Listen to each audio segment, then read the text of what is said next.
Dalam membangun sebuah tempat tinggal, ada berbagai hal yang dapat menginspirasi desain bangunan serta interiornya. Salah satunya adalah hobi yang unik. Seorang arsitek yang bertempat tinggal di Bandung ini memilih untuk membangun tempat tinggal untuk keluarga kecilnya atas dasar hobinya dalam mengoleksi mainan sejak kecil. Musik, film, video game, kartun, mainan pada tahun 90-an masih fresh tergambar di otak lelaki ini dan menjadi inspirasinya hingga kini. Konsep desain rumah ini adalah pajangan mainan sebenarnya. Saya punya banyak mainan, terutama dari tahun 80-90-an yang numpuk banget dari dulu. Mainan itu tersebut yang saya pajang dalam satu rumah, namanya Toy House. Toy House ini artinya saya memadukan antara nama anak saya dan nama mainan dalam bahasa Inggris, Socio Toy House gitu ya. Nah, idenya adalah gimana caranya saya bikin hunian yang nyambung. Kan sayang nih mainan yang banyak ini cuma numpuk di gudang. Artinya kita memadukan antara arsitektur dan bangunan untuk jadi satu kesatuan gitu. Saat ingin memasuki tempat tinggalnya, kita akan melihat hal unik yang ada di bagian pintu masuk. Terdapat dua pintu masuk yang dapat digunakan untuk akses menuju ke dalam. Satu pintu berukuran normal, dan yang satunya lagi berukuran kecil. Sangat unik ya. Pas masuk, ada dua entrance. Main entrance dan side entrance. Pintu utamanya adalah pintu kusen, kayu gitu ya. Tapi ada pintu kecil yang ceritanya itu adalah alat edukasi untuk anak saya. Jadi itu dari pintu utama bisa langsung tembus ke kamar anak saya untuk rumah tikus.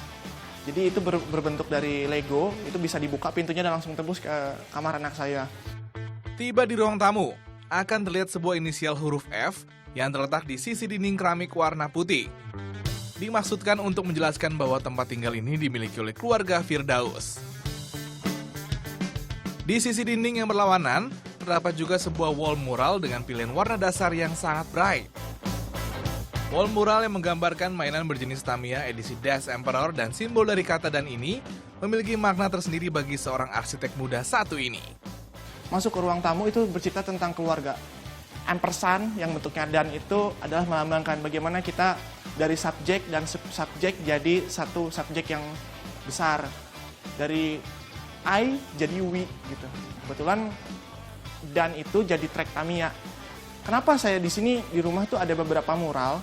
Karena sebenarnya beberapa mainan yang belum saya punya, saya gambar. Satu Dash Emperor, Tamiya, dan Darth Vader.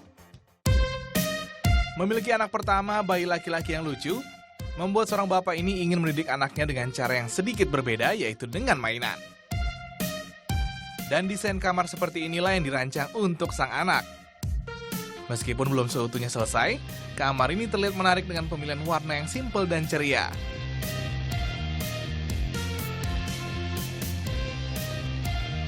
Di sudut kamar tidur, terdapat hal unik yang menjadi daya tarik ruangan, yaitu aksen dinding yang bermotif polkadot. Aksen dinding ini tidak hanya berfungsi sebagai dekorasi ruangan, tetapi juga sebagai wadah untuk menempatkan barang. Dengan ditempelnya besi berupa penjepit kertas pada setiap titik yang ada, sang pemilik tempat tinggal dapat menggantungkan berbagai barang yang dimiliki. Selain menarik, ide ini juga dapat menghemat area kamar.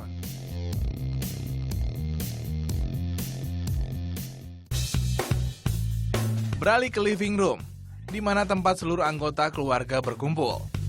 Area yang satu ini didesain sangat nyaman dengan adanya satu buah sofa besar yang berada di tengah ruangan. Konsep living room-nya itu adalah seperti kanvas kosong. Jadi arsitektur rumah saya itu tidak berhenti sampai saya tempati, enggak gitu ya. Jadi berkembang terus.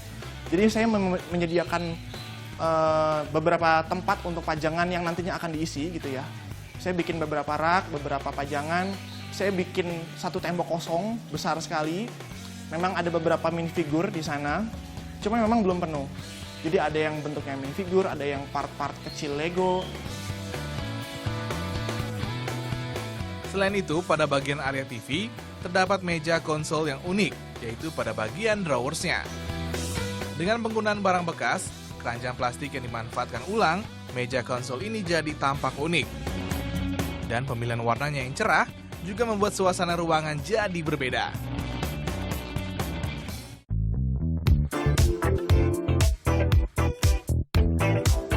Beralih ke lantai 2. Kita akan melewati akses tangga kayu di mana terdapat sesuatu yang sangat menarik, yaitu sebuah grafik pertumbuhan yang diperuntukkan untuk anaknya yang bernama Sosio Arcana.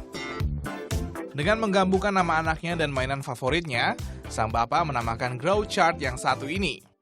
Dengan menggunakan kapur pada penulisan serta penggambaran pada papan tulis kecil, grow chart ini terlihat sangat unik.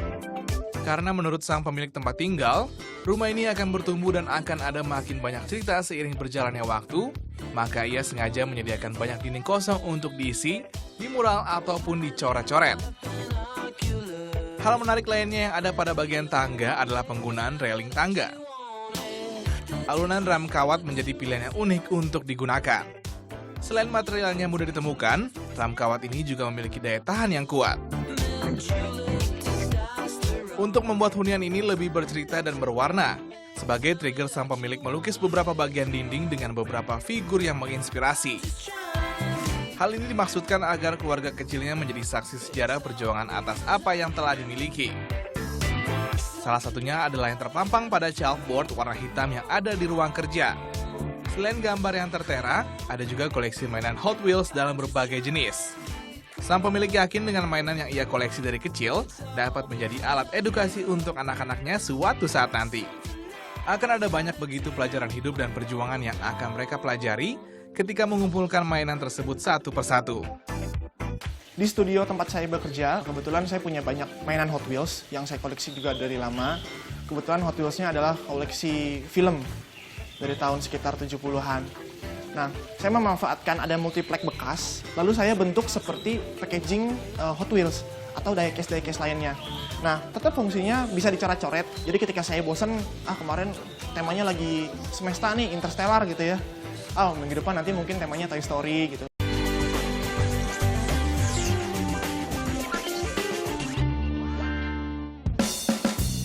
Untuk melengkapi fungsi sebuah tempat tinggal, maka harus ada yang dinamakan dengan dapur. Ruangan yang terdapat di sudut rumah ini terlihat sangat rapi dan bersih, dengan penataan dan pemilihan furniture yang minimalis. Dapur itu adalah bagian utilitas yang memiliki banyak alat pendukung yang kita nggak mungkin bisa hindari untuk nyimpen microwave, nyimpen oven, nyimpen panci gitu ya. Saya memberi bukaan yang besar supaya minimal penggunaan cahaya dan listrik. Lalu saya maksimalisasi untuk bagian atap, gantung untuk panci-panci gitu ya. Itu dari tangga bekas, saya simpan di plafon untuk meminimalisir penggunaan area lantai. Nuansa nyaman pada sebuah hunian tak hanya diperlihatkan dari furniturnya saja. Akan tetapi, ada juga keindahan alam yang dapat dirasakan di dalam rumah. Vertical garden yang terdapat di taman dalam rumah ini sangatlah memberikan nuansa yang berbeda pada ruangan. Selain memberi suasana yang fresh, tanaman-tanaman hias ini juga menjadi dekorasi hias yang cantik. Menurut saya, rumah itu artinya tempat di mana hati berlabuh. Di sana eksplorasi bisa dimulai. Ketika saya mungkin stres dari pekerjaan, pusing dengan masalah keduniawian, saya akan kembali ke rumah untuk bisa ngobrol dengan anak saya, dengan ngobrol dengan keluarga saya. Apa yang kita inginkan, kita tuangkan dalam rumah. Bagaimana sehomi mungkin. Supaya ketika kita pulang ke rumah, kita